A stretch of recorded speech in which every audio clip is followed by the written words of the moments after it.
On the cinder block wall, 12 feet away from the bars to the cages where my prisoners spend their days, a digital clock counts down toward 0.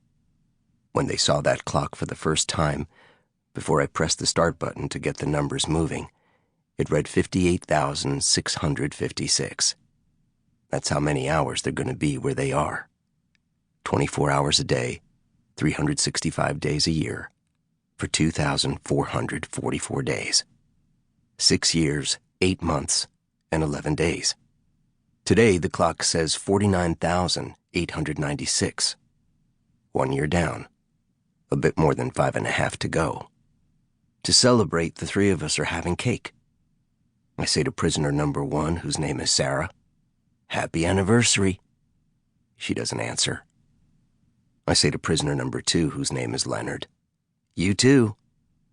He doesn't say anything either. I cut the cake in thirds and put their 2 pieces on 2 paper plates. I stick a plastic fork in each slice, like a birthday candle. I say, "Y'all enjoy now." And I slide each plate through the 4¼ inch space separating the bottom of the iron bars they're behind from the poured concrete floor of their cells. Once they have their pieces, I take a bite of mine. I say, "The cream cheese frosting doesn't have very much sugar. I don't like it too sweet. The black flecks are Madagascar vanilla.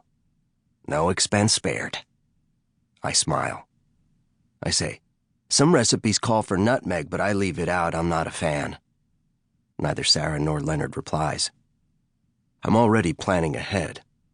I say, "I'm thinking we'll have angel food next year, red velvet the year after that, followed by apple, then coconut for our 5th anniversary, and German chocolate, that's my favorite, for our 6th. But I'm open to suggestions." More silence. I say, "And we can have devil's food a few months later to commemorate your liberation." Funny, huh? Devil's food? Not even a smile. They're both in a bad mood today. I've gotten to where I can tell. I made the cake myself. I'm not a particularly skilled pastry chef. Savory was how I earned my stars. But I'm reasonably competent, and besides, somebody might notice if a single middle-aged man who appears to live like a hermit in perpetual mourning waltzed into a bakery and came out with a 3-layer cake big enough to feed a family of 8. They each put a piece on their forks at the same time. Sarah says thank you. Leonard still says nothing. We talk from time to time, arguments mostly, but my feelings haven't softened much. There's no reverse Stockholm syndrome happening here. These people stole from me, and I am without qualm about stealing right back. On the flat-screen TV, Molly bolted to the steel-fronted cinder block wall. CNN is advertising upcoming coverage of the 10th anniversary of Hurricane Katrina. I was still locked up when New Orleans got flooded, so I stood and watched video of a scene I'd never seen before. There were people on boats floating in the French Quarter, still photos of an abandoned amusement park, and what looked like a refugee camp inside the Superdome. I said, "Unbelievable." Sarah and Leonard were watching the TV too, but neither one said anything back.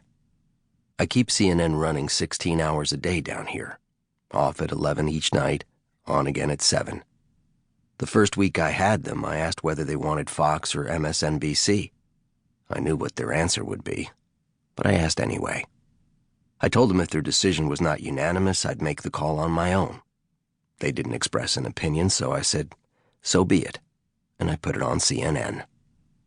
They both have a pair of disposable earplugs to block the sound if they feel like it, and an eye mask to keep out the light. I give them new earplugs every week. It's not like I plan on taking them to the doctor if they get an ear infection, but still, I'd rather they didn't. I guess if they were really bad, like oozing pus or running a burning fever, I'd fake a sore throat, go to a doc in the box, get some penicillin, and treat them with that. So far, though, knock on wood, they've stayed pretty healthy. I say, "See you around, Your Honors." Neither one of them laughs, but I do. Just a little hint of a chuckle. Your Honors. I do still amuse myself. I drop the rest of my cake into a plastic trash container I'll empty tomorrow or the next day. Then I exit the open steel door, listen to it shut like a bank vault, turn the 3 bolts, and walk back upstairs. It takes me a while. I've gotten a bit out of shape. My knee is bad, and I've been feeling under the weather. Also, their prison is 6 stories underground.